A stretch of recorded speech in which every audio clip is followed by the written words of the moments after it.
Sermons of a Buddhist Abbot, Soyen Shaku, translated by D.T. Suzuki. At the Battle of Nan-Shan Hill. And this is produced from the Open Court, December 1904. All that I can say is, it beggars description. Verily, it is the same alchemy of brutality and recklessness conceived in this world of individualization, Namarupa. Even the fight between the Asura and Sakrenda, the demons and the angels, witnessed by our Buddha, seems here to sink into insignificance.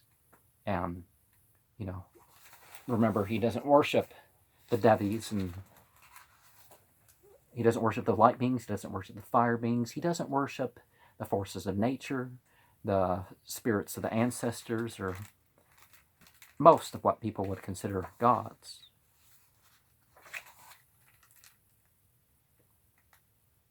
As far as my unaided eye can see, nature around me is calm. The Tailian Bay to the left and the Chin Chao Bay to the right, both as tranquil as mirrors, and above us and over the Nan-Shan hill, where, directly in our front, the Russian fortifications stand. The sky expands in majestic serenity. Nothing suggests the awful carnage which there is enacted. Guns roar, bombs burst, but we do not see whence they come, and their knell only offsets the solemnity of these peaceful surroundings. But when I look through a powerful field glass, I behold the hillsides strewn with dead and wounded, and soldiers rush onwards over these wretches, while the enemies on the hill are madly scrambling, stumbling, and falling. I shudder at the sight. Still more appalling is a visit to the battlefield after the fight. Yesterday, I viewed Nan-Shan Hill from a distance.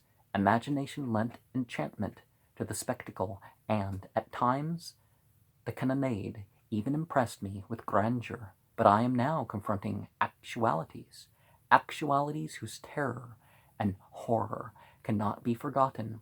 From the top of yonder hill, where under the calm summer sky nature smiled in beauty, I could form no true conception of the tragedy which, as I see now, took place here in unparalleled fury and madness. What a strange paradox is this contrast, a most horrible catastrophe of human life, happening in the most delightful surroundings. It makes me meditate again on the doctrine of our teacher. Buddhism provides us with two entrances through which we can reach the citadel of perfect truth.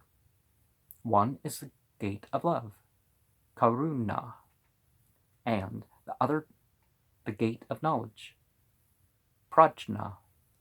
The former leads us to the world of particulars, and the latter to the realm of the absolute. By knowledge, we aspire to reach the summit of spiritual enlightenment. By love, we strive to rescue our fellow creatures from misery and crime. View the vicissitudes of things from the unity and eternity of the religious standpoint. The Dharmadhatu, and everything is one, is on the same plane, and I learned to neglect the worldly distinction made between friend and foe, tragedy and comedy, war and peace, samsara and nirvana, passion, klecha, and enlightenment, bodhi. A philosophical calm pervades my soul, and I feel the contentment of nirvana, for there is nothing, as far as I can see, that does not reflect the glory of Buddha, even in the midst of this transcendent universality. However, my heart aches with a pain, undefinable yet insuppressible.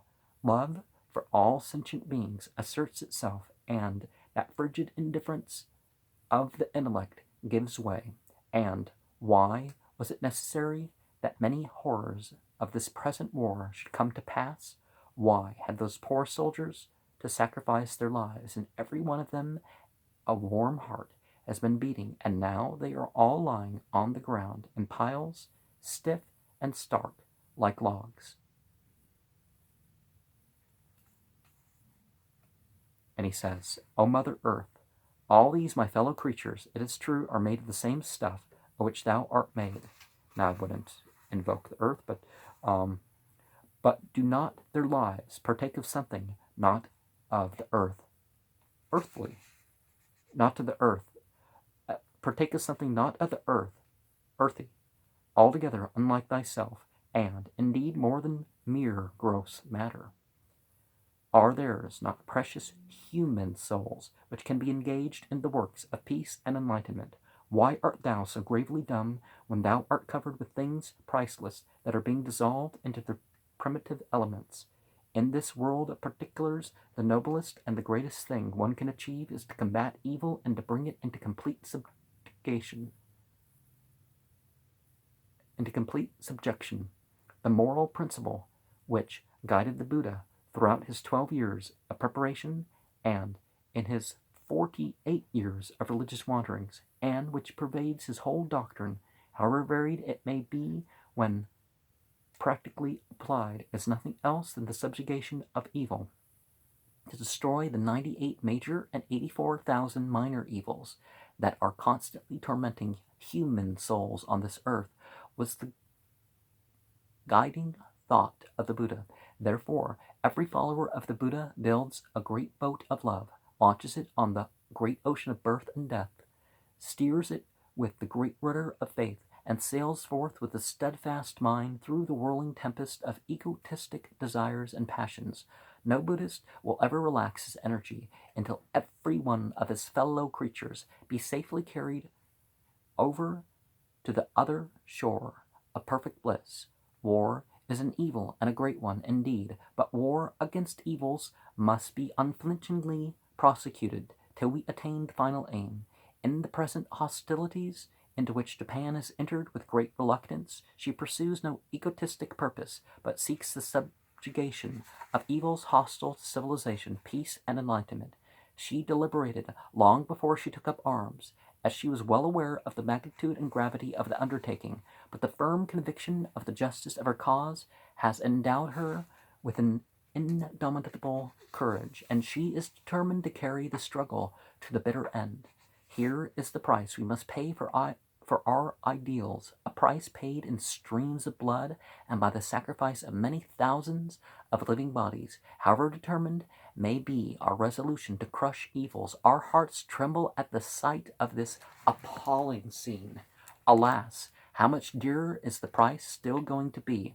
What enormous losses are we going to suffer through the evil thoughts of our enemy, not to speak of the many injuries which our poor enemy himself will have to endure. All these miserable soldiers, individually harmless and innocent of the present war, are doomed to a death not only unnatural, but even inhuman. Indeed, were it not for the doctrine of love taught by the Buddha, which should elevate every individual creature to the realm of a pure spirituality, we would, in the face of the terrible calamities that now befall us, be left to utter destruction and without any consolation whatever, were it not for the belief that the bloom of truly spiritual light will, out of these mutilated, disfigured, and decomposing corpses, return with renewed splendor.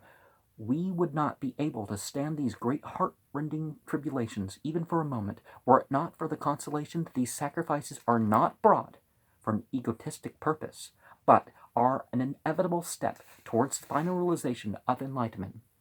How could I, poor mortal, bear these experiences of a hell let loose on earth?